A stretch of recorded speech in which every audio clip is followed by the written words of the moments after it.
अस्सलाम वालेकुम नाजरीन, जहांजेब अब्बासी एक नए यूट्यूब प्रोग्राम के साथ हाजिर है। सुप्रीम कोर्ट ऑफ पाकिस्तान में आजकल साबिक DGISI फैज़ हमीद के बड़े चर्चे हो रहे हैं। आज से तकरीबन एक हफ़्ता पहले फैज़ाबाद धरना रिव्यू केस था, उसमें भी फैज़ हमीद के ऊपर बात हुई। आज फिर एक शहरी की दरख्वास्त के ऊपर जनाब फैज़ हमीद पे ही बात हुई और उसी के हवाले से ही डिस्कशन होती रही। तो ये क्या वजूहात क्या हो सकती हैं इसकी? इसके ऊपर तो बहरहाल इस वक्त कमेंट करना काफ़ी मुश्किल है, लेकिन एक चीज़ आपको बता दें कि ये वही फैज़ हमीद हैं कि जब ये पावर में थे तो उस वक्त मीडिया में भी इनका नाम नहीं चलता था, जुडिशरी में भी इनका नाम नहीं चलता था।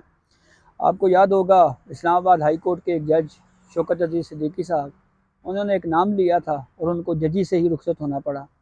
उससे पहले बकौल उनके साकिब निसार को भी वो बताते रहे कि जी ये फैज़ हमीद साहब ये कर रहे हैं मेरे साथ, लेकिन कुछ नहीं हुआ। और आजकल हर केस में फैज़ हमीद तो सारी बात है, हवाओं का रुख भी बदल गया है, अब मीडिया भी नाम ले लेता है, वो रिटायर जो हो गए हैं। तो आज एक टॉप सिटी के मालिक जो हैं उन्होंने एक दरख्वास्त HR सेल को दी हुई थी, सुप्रीम कोर्ट के इंसानी हकूक़ सेल को, और उसके ऊपर आज प्रोसीडिंग हुई। 3 नवंबर को दरख्वास्त आती है और आज 8 नवंबर को फिर केस फिक्स भी हो जाता है। ये भी काफ़ी एक यूनिक चीज़ हमने देखी। और ये पटिशन आर्टिकल 184(3) के तहत सुप्रीम कोर्ट आई है। अगर कुछ देर के लिए ये मान लिया जाए कि ये पटिशन सुप्रीम कोर्ट के HR सेल में आई, तो HR सेल के ऊपर तो आज इसी केस में सुप्रीम कोर्ट ने कुछ ऑब्जर्वेशन दे दी कि ये तो है ही इलीगल है, या ये एक HR सेल जो है ये एक मुतवाज़ी निज़ाम है आर्टिकल 184 के अगेंस्ट। और फिर उसके बाद अगर यह मान लिया जाए कि जी ये 184(3) के तहत ये पटिशन सुप्रीम कोर्ट में आई थी, तो फिर लाजमन प्रैक्टिस एंड प्रोसीजर एक्ट की रोशनी में इसको 3 रुकनी कमेटी ने ही शायद मंजूर किया हो, तो इसीलिए केस समात के लिए फ़िक्स हुआ होगा। तो ज़रा केस पर जाने से पहले आपको दरख्वास्त गुजार का एक बैकग्राउंड बताते हैं। ये मोइज़ ख़ान नामी दरख्वास्त गुजार हैं, जो कि टॉप सिटी के मालिक भी हैं, और इन्होंने ये इल्ज़ाम आयद किया DGISI और उस वक्त की उनकी जो टीम थी उसके ऊपर कि जी हमारे ऊपर जो है वो केसेस बनाए गए, हमें अगवा किया गया, हम पे तशद्दुद किया गया, सुसर की ज़ेरे हिरासत रखा, बाहर आए, इंतकाल हो गया, किसी TV चैनल के ऊपर इन्वेस्ट करने का कहा गया, हम पे दबाव डाला जाता रहा, घर से सोना ले गए, पैसे ले गए, बड़ी संगीन नौयत के इल्ज़ामात हैं। तो ये वही मोइज़ अहमद ख़ान टॉप सिटी के मालिक हैं जिनका कुछ साल पहले साकिब निसार के दौर में एक केस सुप्रीम कोर्ट में आया था और उस वक्त भी कुछ ऑब्जर्वेशंस दी गई थी, और उस वक्त की जो एक खातून दरख्वास्त गुजार थी वो भी सुप्रीम कोर्ट के HR सेल में आई थी। उसने तो ये कहा था जी कि ये जो साहब हैं टॉप सिटी के मालिक, ये तो मेरा मुलाजिम था और मेरी ज़मीन ये हड़प कर गया है। तो ये जो इस वक्त HR सेल में जो दरख्वास्त गुजार हैं, इनकी अपनी शोहरत के ऊपर ऑलरेडी सवालात उठे। फिर साकिब निसार साहब का जो दौर रहा, साकिब निसार साहब की जो अपनी जो शख्सियत थी वो आप सबके सामने है। तो फौरी तौर पे ज़रा कोर्ट प्रोसीडिंग की तरफ जाते हैं। समात का आगाज़ हुआ 11:30 से कबल, तो उस वक्त जनाब मोइज़ अहमद ख़ान अपने वकील के साथ रोस्टम पर आए। चीफ जस्टिस काजी फ़ाज़ ईसा ने पूछा कि आपके वकील हैं ये? तो मोइज़ अहमद ख़ान ने कहा जी हाँ जी मेरे वकील हैं। तो चीफ जस्टिस काजी फ़ाज़ ईसा ने कहा कि फिर आप इनको बोलने दें, ये आपके वकील हैं। तो उन्होंने कहा जी कि मेरा वकालतनामा जमा नहीं हुआ। उन्होंने कहा वकालतनामा जमा करवा के आएँ, हम आज ही इस केस को सुनेंगे और इस केस को एडजर्न नहीं करेंगे, आप जाएँ वकालतनामा जमा करवा के आएँ। फिर वो टीम गई, वकालतनामा ढूंढती रही कि किसी को दें, जमा करवाएं और फिर कोर्ट प्रोसीडिंग आगे शुरू हो। अब ये भी हमें मालूम नहीं हो सका कि वो वकालतनामा जमा हुआ नहीं हुआ, क्या हुआ। बहरहाल वक्फे के बाद दोबारा समात हुई तो जी दरख्वास्त गुजार के वकील ने कहा कि 12 मई 2017 को मोइज़ खान और उनके अहल खाना को अगवा किया गया। तो चीफ जस्टिस ने पूछा इस हवाले से कोर्ट क्या कर सकती है? तो इसके ऊपर चीफ जस्टिस ने कहा कि क्या सुप्रीम कोर्ट ने इस मामले पर नोटिस लिया था? वकील दरख्वास्त गुजार ने कहा जी कि हमने सुप्रीम कोर्ट ने बराह रास्त तो कोई कार्रवाई नहीं की, लेकिन वजारत दिफा इंक्वायरी के लिए मिजाज है और जायदा नामी किसी खातून की दरख्वास्त भी ज़ेर अल्तवा है। चीफ जस्टिस ऑफ पाकिस्तान ने यह भी कहा। फिर चीफ जस्टिस ने कहा जी कि जायज़ा लेंगे, तारीख नहीं दे सकते, चाहे कि वक्फे के बाद दोबारा समात होगी। 11:30 हो गए, 11:30 के बाद दोबारा समात हुई जब, तो उस पर फिर दरख्वास्त गुजार वकील ने कहा जी कि जब तक इस केस में हम समझ पाए आपको बता रहे हैं। और फिर ये कहा कि बरतानिया की शहरी जायदा असलम जो है, उन्होंने 2017 में सुप्रीम कोर्ट में आर्टिकल 184(3) के तहत केस दायर किया। साबिक चीफ जस्टिस साकिब निसार ने अपने चैम्बर में नवंबर 2018 में अफ्रीकैन को बुलाकर केस चलाया।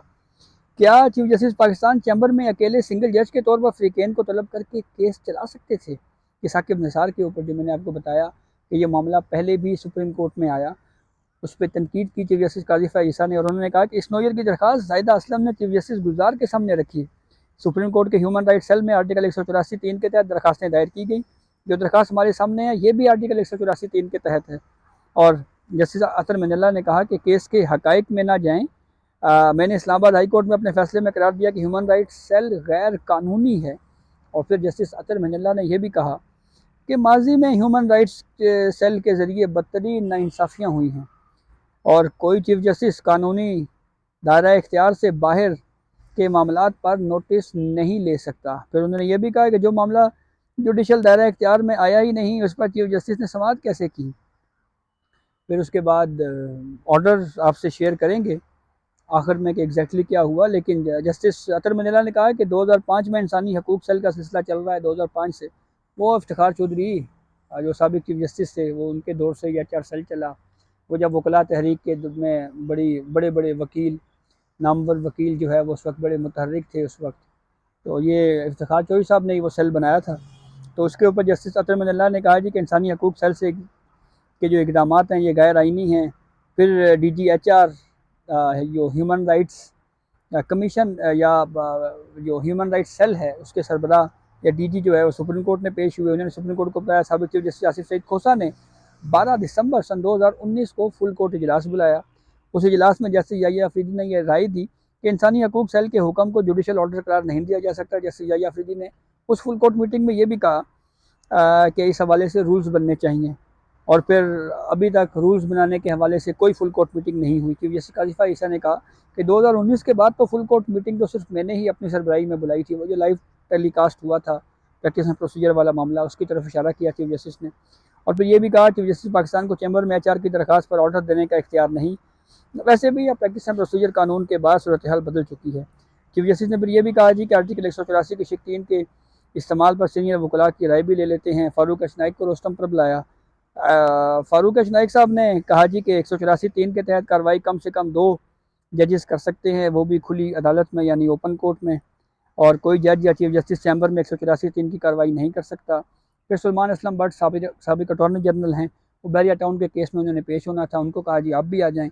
वो पेश हुए, उन्होंने भी यही कहा जी कि मैं फ़ारूक अशनाइक साहब की जो व्यू है उससे इत्तेफाक करता हूँ। फिर जस्टिस अतर मिनल्ला ने कुछ ऑब्जर्वेशन दी। उन्होंने ये कहा कि किसी अटॉर्नी जनरल ने आज तक HR सेल की कार्रवाई के खिलाफ आवाज़ क्यों नहीं उठाई। HR सेल तो सुप्रीम कोर्ट में 2010 से चल रहा है। क्या हम कह सकते हैं कि अटॉर्नी जनरल अपनी जिम्मेदारियां पूरी नहीं कर रहे थे? सुलेमान भट्ट ने कहा जी कि मेरे अटॉर्नी जनरल होते हुए कोई ऐसी कार्रवाई नहीं हुई। Attorney general Suleman Aslam Bhatt attorney general रहे हैं 2013 की मुस्लिम लीग नून की हुकूमत में। और फिर जस्टिस अतर मिनल्ला ने फिर ये भी कहा जी कि सुप्रीम कोर्ट का मतलब चीफ जस्टिस और तमाम जजेस हैं। कोई जज ये नहीं कह सकता कि गैर कानूनी काम रोकना उसकी जिम्मेदारी नहीं है। शफाफ ट्रायल के असूल आइन में सब के लिए दिया गया है। चीफ जस्टिस ने कहा कि दरखास्त गुजार ने हुकूमत और कुछ शख्सियात पर इल्ज़ाम आयद किए हैं। जस्टिस अतर मिनल्ला ने कहा कि क्या ये आर्टिकल 184 का मुकदमा बनता है? HR सेल का कोई कानूनी इख्तियार है ना हैसियत। जस्टिस अतर मिनल्ला ने यह कहा। फिर उन्होंने ये भी कहा कि HR सेल नाइंसाफ़ी का सबसे बड़ा ज़रिया है। कोई भी चीफ जस्टिस ऐसी कार्रवाइयाँ नहीं कर सकता जो अदालती नौयत की ना हो। फिर उसके बाद चीफ जस्टिस ने कहा आइन और कानून के मुताबिक कोई चीफ जस्टिस या जज चैम्बर में बैठकर कार्रवाई नहीं कर सकता। रूल्स में चैम्बर समाज सिर्फ रजिस्ट्रार ऑफिस के एतराज़ात के खिलाफ अपीलों में मुमकिन है। ये 1980 के जो रूल्स हैं सुप्रीम कोर्ट के, उसमें लिखा हुआ है। फिर चीफ जस्टिस ने कहा जी कि चीफ जस्टिस ने बजरिया सर्कुलर इख्तियारात दिए थे। चीफ जस्टिस को इख्तियारात के साथ चैम्बर में मुकदमा सुनते थे। इस हवाले से कोई हुक्म मौजूद नहीं है। फिर DGHR सेल ने कहा जी कि 3,58,000 गैर फ़ाल दरखास्तें साबिक चीफ जस्टिस साकिब निसार ने ज़ाया करने का हुक्म दे दिया। और दरखास्तों में चीफ जस्टिस के चैम्बर अहकामात पर रिपोर्ट्स मंगवाई जाती थी। रिपोर्ट्स आने के बाद फैसला होता था केस चैम्बर में चलना है या अदालत में। HR सेल की इस तरह कार्रवाई करना गैर आइनी है, जस्टिस अतर मिनल्ला ने कहा। फिर उन्होंने ये भी कहा कि HR सेल को इख्तियारात कब दिए गए थे। फिर DGHR ने कहा जी कि 2005 में ये इख्तियारात दिए गए थे। और फिर साबिक चीफ जस्टिस आसिफ सईद खोसा के हवाले से वो जो मीटिंग हुई, जो मैंने पहले भी आपको उसका हवाल बताया है, वो बताया। फिर कोर्ट ने ऑर्डर लिखवाया कि HR सेल के हवाले से मज़ीद कोई मीटिंग नहीं हुई, और दरख्वास्त गुजार ने ISI के साबिक अफसरान पर संगीन नोयत के इल्ज़ामात लगाए, और आर्टिकल 184(3) के तहत क्या यह मुकदमा सुना जा सकता है या नहीं। एडिशनल अटॉर्नी जनरल के मुताबिक दरख्वास्त गुजार वज़ारत दिफा से रजू कर सकता है। और फिर जब जस्टिस अतर मंडला ने कहा जी कि ये तो जबरी गुमशुदगियों समेत कहीं अहम नोयत के केसेस जो हैं वो हम आर्टिकल 184 के शिक 3 के तहत सुनते हैं। तो अब इसका ज़रा ऑर्डर का जो क्रक्स है वो आपसे वन लाइनर आपको बताते हैं। सुप्रीम कोर्ट ने एक तो साबिक DG ISI फैज़ हमीद और दीगर जो उस वक्त के ISI के अफसरान है, जो अब शायद रिटायर हो गए हों, उनके खिलाफ दरखास्तें तो निपटा दी हैं, लेकिन ये कहा है कि दरख्वास्त गुजार के पास फैज़ हमीद समेत दीगर जो रिटायर्ड अफसरान हैं उनके खिलाफ प्रोसीडिंग के लिए 3 फोरम्स हैं। पहला फोरम वजारत दिफा से रुजू किया जाए, दूसरा फोरम किसी सिविल कोर्ट, आम सिविल कोर्ट में जाया जाए, और तीसरा फोरम किसी आम क्रिमिनल कोर्ट में जाया जाए। तो वकील दरख्वास्त गुजार ने ये कहा कि जी वो तो साबिक DG ISI हैं, तो हम बराह रास्त इसलिए सुप्रीम कोर्ट में आए हैं कि और किसी फोरम के ऊपर जो है वो जाएंगे तो हमें कुछ सुनेगा नहीं। तो उस पर फिर एडिशनल अटॉर्नी जनरल ने कहा जी कि किसी रिटायर्ड फौजी अफसर के खिलाफ कार्रवाई के लिए उसका अपना इदारा मौजूद है। अगर इल्ज़ाम साबित हो जाएं तो रिटायर्ड अफसर को दोबारा नौकरी पर बहाल करके उसका कोर्ट मार्शल हो सकता है। और फिर हुक्मनामे में सुप्रीम कोर्ट ने कहा कि एडिशनल अटॉर्नी जनरल ने कहा कि रिटायर्ड फौजी अफसर के खिलाफ कार्रवाई के लिए वजारत दिफा आम फौजदारी या दीवानी अदालत मौजूद है।